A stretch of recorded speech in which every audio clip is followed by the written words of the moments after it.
what frustrates me, and that's I'm confronted to those behaviors and those comments almost on a weekly basis with when introducing or pitching the ESG rating platform, is how is that tool going to help me sell more products or going to help me make profit? Okay, interesting. And there won't be any products to sell if in 50 years there's no planet.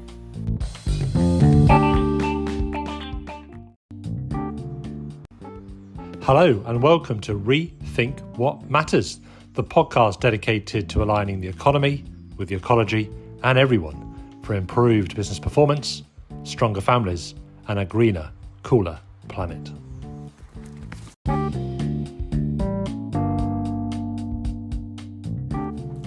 And today I'm joined by Oriane Weiser, Program Manager at the Global Sustainable Enterprise System in Rotterdam, the Netherlands. And we're going to be discussing sustainability rating platforms.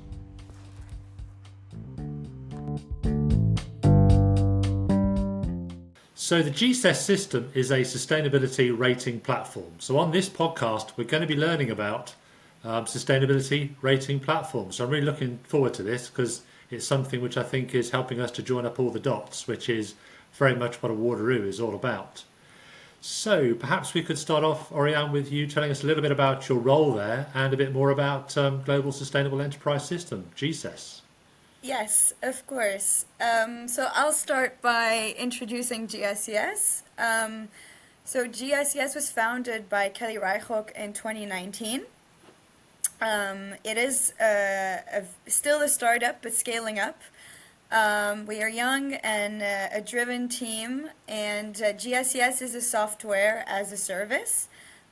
So we are basically the digital bridge between companies, suppliers, and product manufacturers with third-party auditors to verify their sustainability performance. In short, we often call GSES the one-stop sustainability management platform because you can manage all of your company's or organization's sustainability performance through the platform, including its supply chain and its products. And by including the supply chain, we ensure a third-party verification on Scope 3 emissions, amongst many other things. Okay. My role as program manager, I joined the company in 2020, so still when it was very young. We are now almost 3 years down the line for me, and we have launched many of our now core modules, such as the supply chain dashboard and the product assessment, which I can talk a bit more later. But my role as program manager is mostly to strategize our global expansion. We are a tool that is sector agnostic and also territory agnostic. Our wide network of third-party auditors cover more than 110 countries, which is also what you need when you want to ensure supply chain assessment, because supply chains almost always include many other constituencies, many countries, many different companies and organizations. So that's also why we don't only service private organizations, but also public governmental organizations. Perhaps you could tell us a little bit more then about sustainability rating platforms, what exactly they are, how they work, a little bit more of the detail if you can, please, Oriane.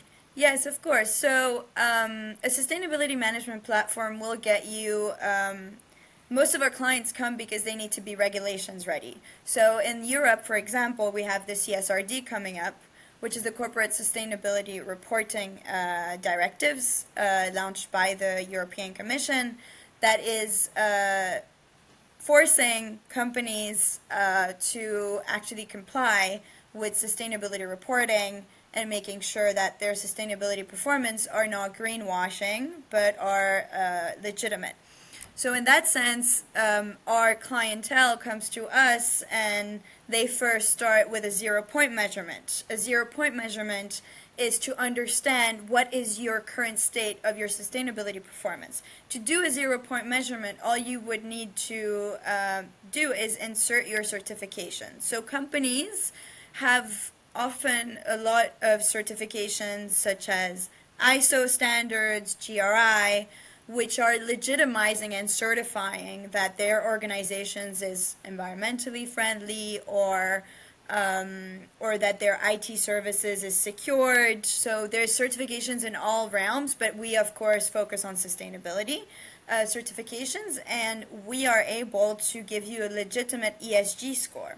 Now, an ESG score, environmental, social, and governance score, is to give you a number to kind of rate you on your sustainability performance. It's the most common used grading system in the universal school of sustainability, so to speak. And we facilitate for our companies the communication across all their stakeholders on their own sustainability performance. Right. So typically, an ESG rating or sustainability rating platform will get the data from its clients, so that our clients insert the data that will then be third-party verified by the auditors. And then GSES generates, based on the audit reports we get back, we generate an ESG score. Okay. And that ESG score is recognized. It's a globally recognized score, is it? Exactly. It's globally recognized. It's the most common used rate to measure sustainability at not necessarily only at the corporate level, but at any organizational level. Right. And also, it's good to note that there are internationally recognized frameworks to align with sustainability guidelines that the UN or EU, big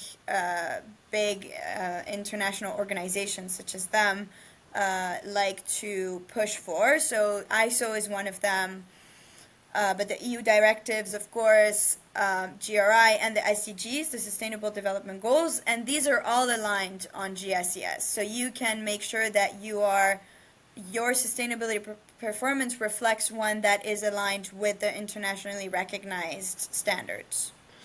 So I think I came to you originally through the through the Sustainable Development Goals, and I was interested that here is a system that's helping a company to implement the 17 SDGs, or to measure them at least. Yes. So you can then import data associated with each of the 17 SDGs, and would that be correct? That's very correct, Paul. I'll tell a little more about this. So I've talked about GSES, and now we have the link with an SDG assessment measurement dashboard based on project level, and that's under the branch called Data for Good. That is also linked through our platform. And this incentivizes our users to actually report on their impact and how they're helping SDGs, or how they're helping achieving certain targets of the 2030 agenda set by the UN. And how we do it is we actually measure on project level. So very different than the organization supply chains assessments, a project-based approach. So we will ask our clients to give us their KPIs and insert their targets. So let's say if they want to run a project that's going to support SDG 7, that's clean energy, and reducing CO2 emissions. They can plot their own project and explain how they are achieving a certain target of SDG 7, or not necessarily achieving it, but rather contributing to its achievement.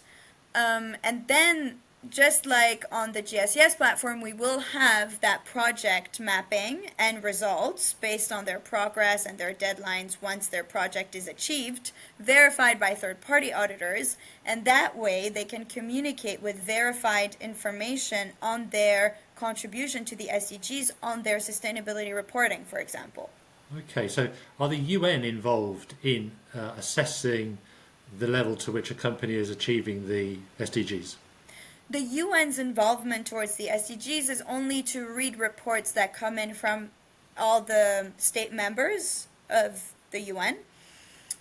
So basically, the way we work, especially in the Netherlands, because we are Dutch founded, and Data for Good, which takes care of the project assessments for SDGs, is a recent project for us, and we work with the SDG Netherlands Foundation, which is an organization dedicated to report on the Netherlands' achievement on the SDGs and progress towards the 2030 agenda. So we facilitate the measurement of their claims through Data for Good, which then enables the Dutch government to report with verified information to the UN. Right. Okay. How small clients do you work with? Because we want private companies to be doing this as much as big public corporations and big corporations. So how small a client can get involved with you? On Data for Good, there's an individual membership that's free. So even just a single human being could do it. On GSES, we have assessments made for big corporates, like you mentioned, and for corporates in general. But we also have SMEs, small and medium enterprise assessment. And that allows even a startup to enroll and do its 0-point measurement and have a sustainability assessment done. Because eventually, specifically in Europe, CSRD will concern everyone at Yeah. some point. So we need to get also the smaller companies ready. For sure. That's very much, I think, a focus of a Wateroo, to be honest. You mentioned 0 point. Is that same as a carbon footprint? 0-point measurement is just to see where your status quo is at. So it's an assessment of the status quo in terms of your sustainability measurement. We will analyze the CO2 footprint. We have 6 pillars basically for an organizational assessment, because we strongly believe in the holistic approach of sustainability. Right. And this is very important for anyone out there thinking of sustainability. Sustainability is not only your carbon footprint. Climate change is driven largely by GHG emissions, sure, but it's not only by CO2 emissions, for starters, and it's not only driven by GHG emissions. It's also driven by biodiversity loss, and biodiversity is an assessment in our standard, actually, but also to have a sustainable world that can last on the long run and a sustainable society, so to speak, you need to have health and well-being included. You need to have CSR, corporate social responsibility, making sure that the workforce is well treated, and making sure that no one is left behind, but also making sure that your supply chain is sustainable. So one of the assessment is sustainable procurement. You also have circular economy, and that's driven by the cradle to cradle on the product level, but also the approach of the donut economy. So actually thinking of an economy that stays within the planetary boundaries without jeopardizing future generations' resources and needs. So we are not exclusively a carbon accounting platform. We do have a carbon dashboard that allows you to verify, third-party verify again, your carbon footprints. And then we are partners with compensation programs. So carbon compensation programs that will help compensate for your emissions. And we are working on a project with a partner called ABB, the large corporation, to actually launch a verified scheme to legitimize the carbon credit and carbon accounting fields. The secret to all of this must be transparency, I think. So to what extent, if you like, is transparency supported, by the GSES system? Very good question and very good assumption. Transparency is key in the realm of sustainability to fight greenwashing, notably, and to make real claims. Our transparency layer comes from our third-party auditors network, most predominantly.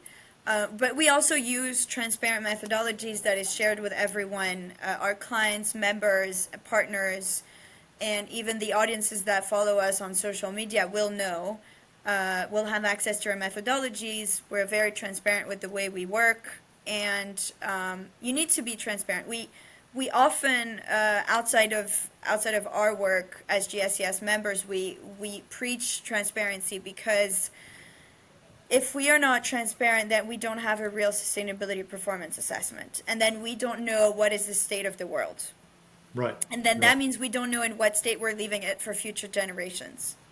Okay. I think the danger with a system like this potentially is it puts the focus on measurement and analysis rather than action. So, to what extent do you drive action with this then? That's a very good question. I'm happy you're asking that. It's true that we often have the motto, measuring is knowing. Once you measure, you know how you can go further, what you can achieve, you know where you stand. But it might not, like you insinuated, it might not push you to actually do more. It might not push you for action. And this is why Data for Good was founded. Because Data for Good is a project-based approach assessment. So you don't start by measuring, actually. You start by lining out your project and the actions you are going to take to contribute to the Sustainable Development Goals. And then at the end, if you want to get your project verified to legitimate it towards your stakeholders or even shareholders, then you can get it verified and measured by third-party assessments. But it's just to drive action and to motivate people to all join together. We also have alliance dashboards where you can collaborate on projects, so you're not just on your own, just not your own organization or your own self as an individual. Yep. You can join collaboration, because working together, you'll go further. You'll achieve more Right. impact. Okay. Oftentimes companies are already very busy. Sometimes it's about survival, and this just becomes just another thing for them to do. So I can imagine it might be difficult to get traction with it. How do you get people involved with this and keep it going, keep them motivated? It's it's a very good question, and it's a hard thing to tackle, whether it's for GSES or for Data for Good. Taking action is something that we will collaborate with other companies who are such as NGOs, or campaign companies whose core work is to drive impact and to motivate people to make impact. But we work a lot with governmental institutions that themselves, especially in the Netherlands, you have a lot of public-private partnership. So, for example, you have municipalities that own shares in private companies. And so through the municipalities and through ministries, we actually motivate private companies to engage, because then they can showcase to their shareholders, who are often governmental bodies, that they are helping them to contribute to the SDG progress of the Netherlands or of any country. Right. So in that sense, we motivate them. Then I'm going to be honest with you, Paul. One of the big motivations is regulations. Right. So the more companies are aware of all the financial consequences that they can bear if they don't take action, this is the biggest motivation right now. Okay, that's good. That's interesting. That's a very interesting insight. So that's where we are today. It's Yeah. more push than pull. It's definitely more push than pull, but we're entering a new era with the regulations coming into play, and I think what's going to follow up is companies or any organizations that take action on their own hands and take the initiatives in their own hands, so to speak, because the younger generations were raised with the conscience of sustainability and protecting the natural resources so that future generations have access to them. So we are going towards progress, and we are going towards more action and more creating impact. Are there any case studies or stories you can share with us of people using the GSES system? Yes. So I'll talk about the Johan Cruyff Arena. The Johan Cruyff Arena is the biggest stadium in the Netherlands. It's in Amsterdam, and it's if there's soccer lovers amongst your audience, it's the home of Ajax team, and they have a strong purpose to drive innovation and to they set a 2030 target to be neutral, carbon neutral, and even net positive. If they achieve carbon neutrality, then they want to be net positive. So by 2030, their target is net positivity for the arena. They've been using the GSES system to set to not only to see their 0-point measurement, where they're at, how they can contribute better, what they can put in place to achieve a better sustainable performance. But they wanted to take it further. Their chief innovation officer, Henk van Raan, is driven by purpose for this. And that's how he was interested in using Data for Good and using the SDG dashboard to showcase the contribution of the arena to the 2030 agenda. And so in that sense, the arena is one of our first front runners using both GSES and Data for Good. Mm-hmm. And on Data for Good, they're actually proving and measuring through projects by installing food transformers that creates biomass energy from food waste, but also projects on green energy. So they've installed more than 4,000 solar panels on the roof of the stadium, and they can create a lot of energy, and therefore they can contribute to the municipality of Amsterdam's own targets. Right. Because the municipality of Amsterdam owns 49% of the shares of the arena, and therefore they have high stakes in the arena's sustainability, and they can help each other achieving their sustainability targets. And for example, so you have the arena who has their own targets, but you have the municipality of Amsterdam who wants to be 50% to reduce its CO2 emissions of the city by 2030 of 50%. Right. To align with the Paris agreements of coming back to the emissions set in 1990. And through the project mapping and verifying their achievements on their actions, through Data for Good, the arena is legitimizing its purpose and its effort to contribute to the targets of the municipality. Okay, all right, thank you. With ESG, we've got environmental, social, and governance, and it seems to me that sometimes we approach that the wrong way round. We go environmental first, don't we? Then social, then governance. Yes. It should really be governance first. And what's your view on that? It's a very good question. That's why we focus on the holistic approach of sustainability. So there is no stronger emphasis on environmental or social or governance.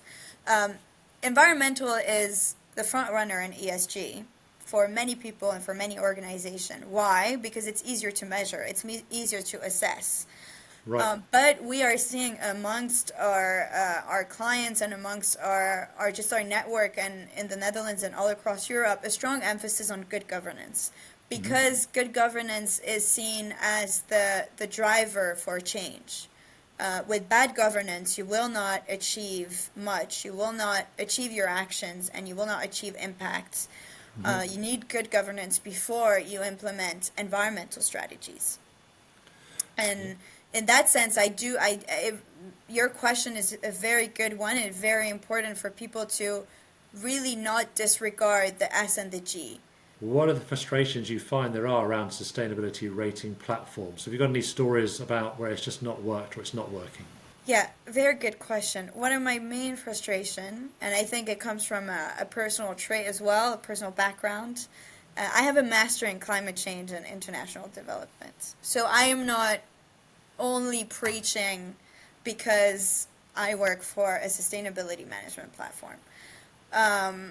What frustrates me, and that's I'm confronted to those behaviors and those comments almost on a weekly basis with when introducing or pitching the ESG rating platform, is how is that tool going to help me sell more products or going to help me make profit? Okay, interesting. And it's a legitimate question when you're head of a portfolio or head of a product or head of sales. It's a legitimate question. It's your job to make profit, and I understand that and respect that. they won't be any products to sell if in 50 years there's no planet. Right. So it's the biggest struggle is to actually switch the minds versus short term towards long term. And Waterloo is very much focused on a regeneration as opposed to sustainability. Yeah. I also prefer regenerative to sustainable, although sustainability is most commonly known than regenerative, so that's why in the semantic we do use sustainability more than regeneration. Although from an academic perspective and an expert perspective, regenerative has it all in the name. You need to focus on it not being a one-time use or not being a short-term product or service. You need to think about regenerating it and making sure that its lifespan is as long as it can. So the approach of reusing versus recycling is something that is very leveraged in the regeneration approach. In GSES, on our product assessment, we do actually follow the methodology of regenerative approach. So in that sense, we are including the regenerative approach because it actually, sustainability falls under the regenerative approach. What I like about regenerative is that it's the umbrella above that includes the SDGs, the planetary boundaries, and sustainability ESG assessment. You can't, if you want to truly be sustainable, then you need to think regeneration-wise. I think so, because sustainable almost by definition equals failure, because we have something at the moment we don't want to sustain. It's broken. We don't want to sustain something that's broken. We need to improve what we have and rebuild what we've broken and build capacity for the future, because there's still going to be growth, because there's going to be 8 billion people or 10 billion or whatever it is who are all going to want to get wealthier. So I think I read that the global economy, the output of the economy, could double in 30 or 40 years. What it took to take 240 years, we're going to do in the next 30 or 40. So this is an exponentially compounding problem, which if we don't regenerate, we just won't make it, frankly. Can I just comment on sustainability? Again, because I did a master in climate change, but the problem with the word sustainability is that the word in itself actually resonates with what you just said. It makes you think of what you just said. But the definition of sustainability in academia and that's used for the methodologies, and that's the legitimate sustainability definition, is to actually make sure that the needs of current generations and the uses of natural resources of current generations are not jeopardizing future generations, and that we are actually including in our current usage, including for the future generations. So in that sense, sustainability and regeneration are very close. But of course, greenwashing and mostly driven by fossil fuel companies and by big for-profit companies, have twisted the word sustainability around and the concept of it. And that's the struggle also of being in the sustainability world as a company. It's always to educate and to make sure that we are not getting the wrong point across. So if it's driven mainly by compliance, does that mean that, I think compliance only really applies in the UK at least for companies that are employing 250 people or more. So companies employing less than 250 people, they don't have this compliance issue. No, not now.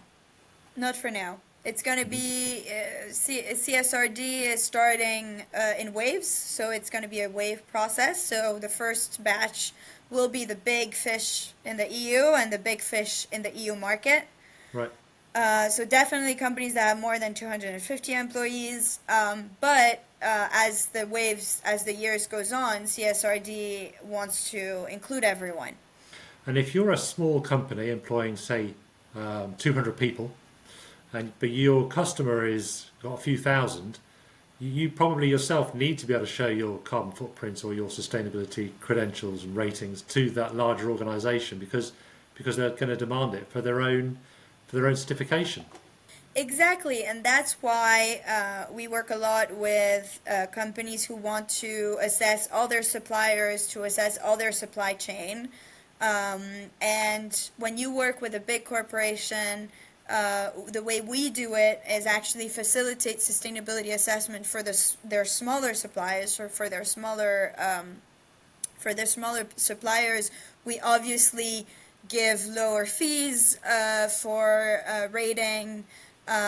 Because when you manage, I mean, for example, for some of our clients, we are going to assess, or we're assessing more than thousands of suppliers. And some are even very small companies, some are less than 10 people. So for them, they have a different requirement and a different price. And Right. that's driven by the corporate's ambitions to show their sustainability performance at the supply chain level. So Right.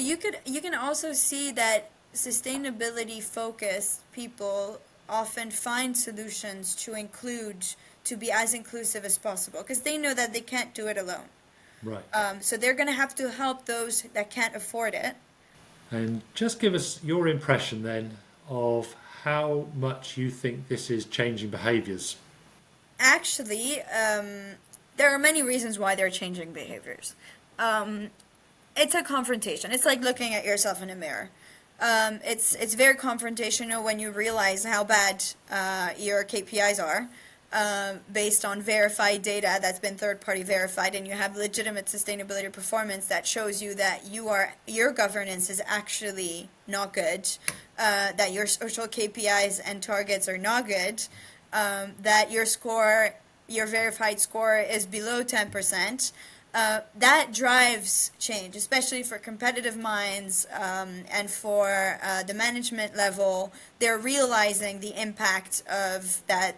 A sustainability focus needs to be really sound. It needs to englobe everything, and you can't just grade well in CO2 emissions. You also need to make sure that your staff and your workforce is well treated because of compliance coming in and of those regulations. So it's changing behavior in that sense, but also it's changing behavior on the board level.